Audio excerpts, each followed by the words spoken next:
పుచ్చ సాగు వేసవికి అనువైన పంట. కానీ ప్రస్తుత కాలంలో అన్ని కాలాలకు అనువైన రకాలు రావడం వలన మన రైతులు అన్ని కాలాల్లో సాగు చేస్తున్నారు. కానీ పొడి వాతావరణంలోనే అధిక దిగుబడి వస్తుంటుంది.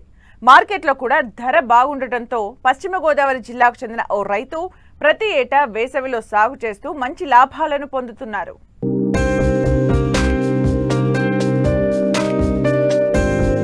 వేసవి వచ్చిందంటే గుర్తుకొచ్చేది పుచ్చకాయ. వేసవి ఉష్ణతాపం నుండి ఉపశమనం పొందేందుకు ప్రతి ఒక్కరూ ఇష్టంగా తినే పండు పుచ్చ. గతంలో నదీ పరివాహక ప్రాంతాలకు ఎక్కువగా పరిమితమైన ఈ పంట సాగును కొంతమంది ఔత్సాహిక రైతులు అన్ని ప్రాంతాల్లోనూ సాగు చేస్తూ సత్ఫలితాలు సాధిస్తున్నారు. ఈ కోవలోకే వస్తారు పశ్చిమ గోదావరి జిల్లా టి నర్సాపురం మండలం వల్లంపట్ల గ్రామానికి చెందిన రైతు బెజవాడ రాంబాబు. ప్రతి ఏటా వేసవిలో దిగుబడి వచ్చే విధంగా పుచ్చను సాగు చేస్తున్నారు. మరో వారం రోజుల్లో పంట కోయనున్నారు. ప్రస్తుతం మార్కెట్లో మంచి ధర లభిస్తోంది. అయితే ప్రకృతి సహకరిస్తే మంచి లాభాలు వస్తాయంటున్నారు. ప్రతి వేసవకాలంలో 60 రోజుల నుంచి 70 రోజులమైన పంట అండి ఇది. విత్తనం కూడా కరెక్ట్గా నాణ్యమైన విత్తనం చూసి మనం ఎన్నుకుని పెట్టుకోవాలండి. ఈ సారకాయ అయితే ఈ రోజులు వెళ్ళదండి. బ్లాక్లే కరెక్ట్ విత్తనం అండి ఈరోజు వేసవకాలంలో. ఇది ఈ విత్తనం వచ్చి స్టార్ 99 కింగ్ అండి. ఇది మనకి ఎకరానికి వచ్చి 3 ఎకరాలకే కలిపి కేజీ గింజలు పడతాయండి. 30,000 రూపాయలు. ఎకరానికి వచ్చి విత్తనాలు 10,000 రూపాయలు అవుతాయండి. మొత్తం మనం పెట్టే పెట్టుబడి మొత్తం 70 నుంచి 90,000 మయాన అవుతుందండి పెట్టుబడి.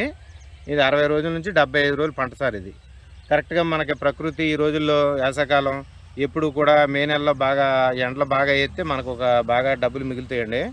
ఎండలు లేకపోయినా సరే మనం కోసే సమయానికి కొంచెం తుఫాన్ల గట్ర లేకుండా ఉంటే మనకి దానికి వచ్చేసి మనకి ఎంతో కొంత మిగులుతూ ఉంటాయండి.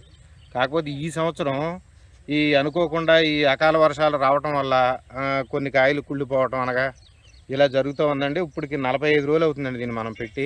కేజీ వచ్చి 10 రూపాయలకి వెళ్తే మనకి పెట్టుబడి వచ్చేసి మనకి ఎంతో కొంత మిగులుతుందండి. కాకపోతే వర్షాలు ఏమన్నా మనకి ఇబ్బంది పెడితే గాన మనకి ఇంకా 5 రూపాయలు 6 రూపాయలు అలా ఉంటుందండి.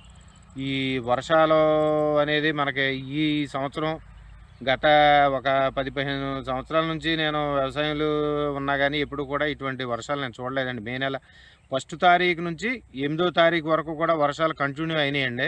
ఇది మనకి దిగుబడి వచ్చేసి 60 రోజుల నుంచి మనకి ఫ్రూట్ తయారయ్యాక 60 రోజులకు తయారైపోతుందండి. 60 రోజుల నుంచి 70 రోజులు మయాన్ని కోస్తే ఫ్రూట్ మనకి ఎగ్జాక్ట్లీ మనం ఎంత అనుకుంటే అంత వస్తుందండి. మనం పండించిన పంట కరెక్ట్గా దిగుబడి వస్తుందండి. 10 రోజులు దాటి ఏదన్నా మనకు ప్రకృతి ఏమన్నా కొంచెం ఇబ్బంది పెడితే కానీ అక్కడి నుంచి 10 రోజులు దాటిన కాడ నుంచి మనకి రోజుకి కూడా మనకి టన్నేజీ తగ్గిపోతుందండి. 80 రోజులు అయితే మన కాయ కోత కూడా సగం కాయ కుళ్ళిపోతుందండి. ఫ్రూట్ తయారైపోయాక ఇంకా ఆగదండి. మనం 60 రోజుల నుంచి 70 రోజుల మేన కోసుకుంటేనే మనకి కరెక్ట్ ఈల్డింగ్ వస్తుందండి. ఏది మనం అనుకున్న 15 టన్నుల నుంచి 20 టన్నుల మేన వస్తుందండి. ఇవాళ పొద్దున్న బోల్డంతా 4 డ్రమ్ములు స్ప్రే చేయించానండి. మందు మొత్తం కిసాన్ కంపెనీ ఎరువులు వాడుతున్నా సార్ నేను. మొట్టమొదటి కానీ స్ప్రేయింగ్కి కానీ బలం మందులు కానీ మొత్తం డ్రిప్తోనే ఎక్కిస్తానండి. మొత్తం అంతా కూడా చాలా పద్ధతి ప్రకారం చేసుకొచ్చాం సార్.